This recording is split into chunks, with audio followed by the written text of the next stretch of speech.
Go over to the side of the house and we'd work on stuff. And we'd throw and throw and throw. And I know he didn't feel like it. He was probably on the way home, now that I'm old, he's probably on the way home thinking, I hope he's not sitting on the front porch when I come around that corner. I just want to go in and sit in front of the fan for a few minutes. But you know what? He always came to the side of the house and we would sit out there and throw and catch. You're saying, why two baseballs? Well, I learned after I would throw a wild one, they would go through the backyard and into the green beans. And they were hard to find, so I started bringing two. And I could get enough pitches in until I threw two wild ones and it was done. So I think he missed a few balls on purpose. But I appreciate that. And he had, coaches, he was way ahead of his time. He took a baseball, drilled a hole in it, took some twine and tied it up, and he would start spinning it. We'd go up to Monroe High School in a big parking lot. He would spin it, and I would stand there and track it and wait and wait and wait and wait, and then get a good swing on it. That would teach me to keep my eye on the ball and how to track the ball. But lots of the different things like that. He was really wonderful with that. Also, he always came to games at Madison. I just thought it was because his grandson was playing.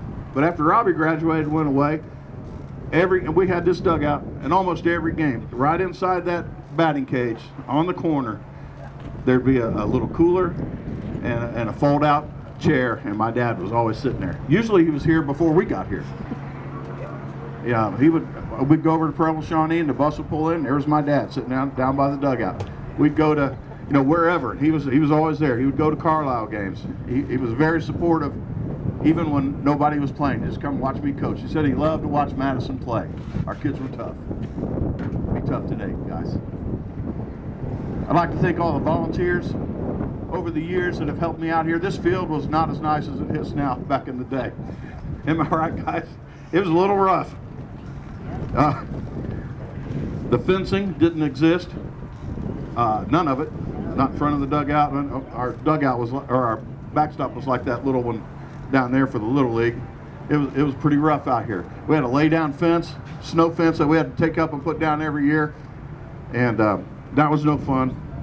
We got dugouts built, we got supplies, people built cubbies for our helmets and bat racks and things like that, and things started getting better. We had the best double headers ever. People loved coming here because we had famous Madison hot dogs. They were really from Kroger, but we called them Madison dogs, and we made sure everybody got fed good. I love those days. They were long days. We had parents would put on carry-in dinners in Florida. We would rent a place where we could play volleyball, hang out at the beach, whatever, and they would put on a big spread for us. One memorable time, the baseball team and the softball team was down there. We had, I don't know, I think almost all of Madison was there that night. It was a wonderful night. We had a great time. We ate good and just laughed till we were silly. And these volunteers, they don't get paid because they are useless. They don't get paid because they're priceless. And those priceless volunteers made this place special. All right, I'm on the back page. Coach Morrison said he would pay the umpires extra tonight.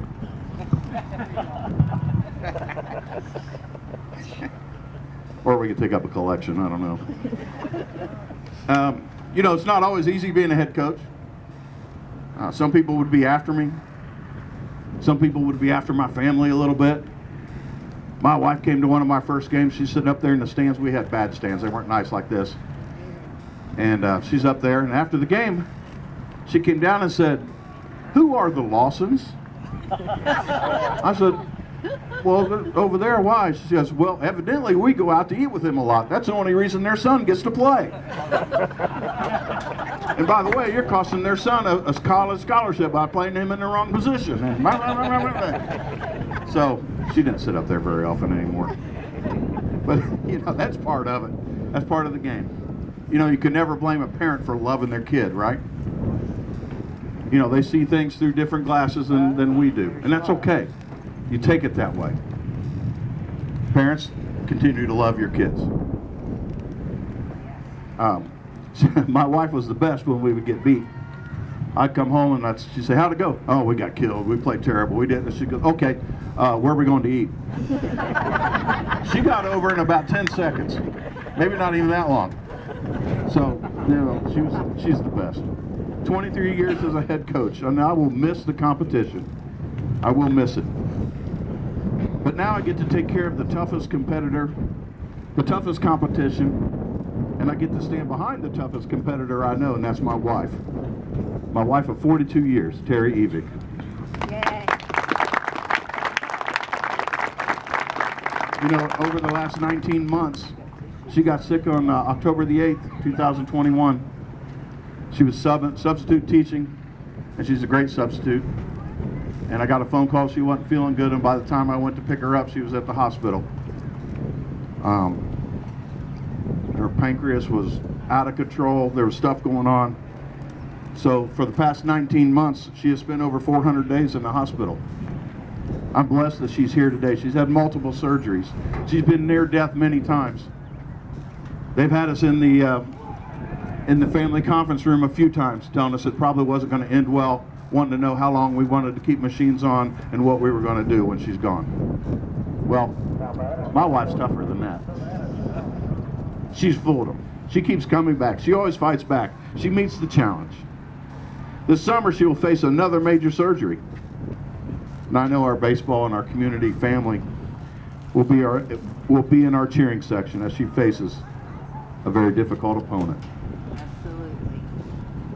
Ladies and gentlemen, so many friends and neighbors here, competitors, players,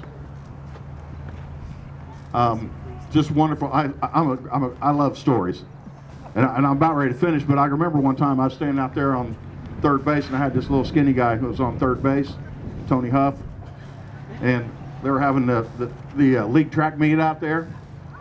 Timeout, pinch runner, and I got this guy weighed about 270 out of the dugout, sending him out to pinch run for Tony. Tony looks at me. I said, "Tony, that was the first call for the 100. Go." He jumped over the fence. He had his track soft foot underneath. Went over there. Boom, won the 100 in the league. Came back a little while later. Re-entry. Put him back in. They all thought I was crazy, and that's okay because I am a little bit crazy. But only at a small school can you do that, right? That worked out pretty good. We're not saying all those guys that went on to play big-time football and stuff, you just smoked them. Yeah, you did. Yeah, you did. You know, it's a great honor to have that name up there, but the middle name up there is the best, family. And that's why it's so special, is that my family, my school family, my baseball family, my baseball fraternity of family coaches are all represented up there in a lot of years and at a lot of time. You know, you can't always make people happy. The saying goes, if you want to make everybody happy, sell ice cream. But we've made a lot of people happy here. A lot of people have sat on that hillside over there and watched ball games, get a little suntan and had a great time. Baseball fields are where dreams come true. Sometimes you win, sometimes you don't, sometimes it rains. But we go on. And one final thing, always remember, gentlemen, it's great to be a Mohawk. Yeah.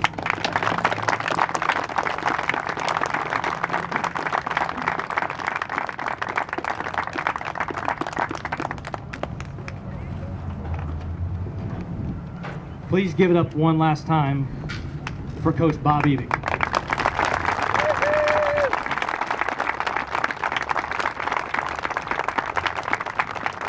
At this time,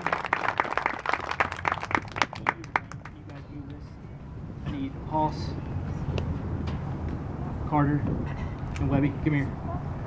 Can I get a generation, or 3 generations, Braylon, Robbie, and Coach Evick is going to throw out the first pitch tonight. On top of that, we're going to be delighted one last time, for first time ever, a ball game at Evick Family Field, and to open that, Coach Evick is going to sing the national anthem after the first pitch.